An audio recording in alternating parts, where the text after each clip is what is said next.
આ વાદળો છે જમીનથી 700 HP ની ઊંચાઈ ઉપર છે, એટલે લો લેવલથી આખું આ અસ્થિરતા છે એ પસાર થઈ રહી છે. આવતીકાલે 4 તારીખે આના વિસ્તારો છે ચેન્જ થશે.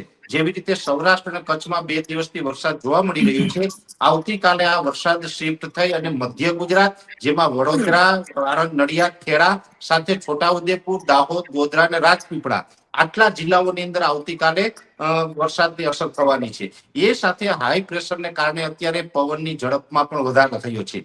અત્યારે આ સિઝનમાં એટલે કે એપ્રિલ મહિનાના પ્રથમ અઠવાડિયામાં નોર્મલ પવનની ઝડપ છે 12 થી લઈને 14 કિલોમીટર હોવી જોઈએ, એની જગ્યાએ અત્યારે 16 થી લઈને 20 કિલોમીટરની ઝડપે પવન ચાલી રહ્યો છે ને એના જે ગસ્ટિંગ હોય છે, જે ઝટકાના પવન હોય છે 25 થી 30 કિલોમીટરે નોંધાઈ રહ્યા છે. હવે આ પવનની ઝડપ છે તો 15 એપ્રિલ સુધી કન્ટિન્યુ રહેવાની છે. પવનની ઝડપમાંથી આપણે જટ દેરીને કઈ છુટકારો મળે એવું હાલ લાગતું નથી.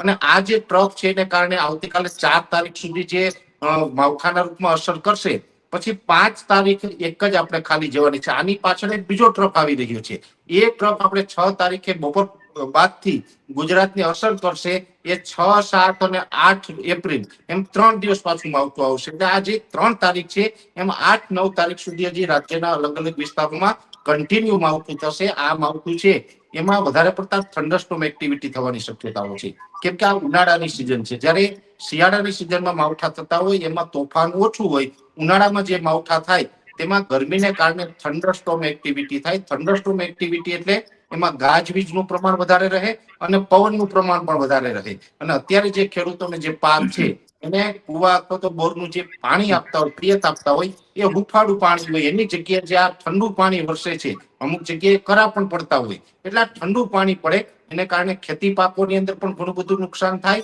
અને સ્વાભાવિક રીતે ઉનાળુ પાક અને બાગાયતી પાક આ બંને પાકોની અંદર અત્યારે નુકસાની જાય તેવી સંભાવનાઓ છે.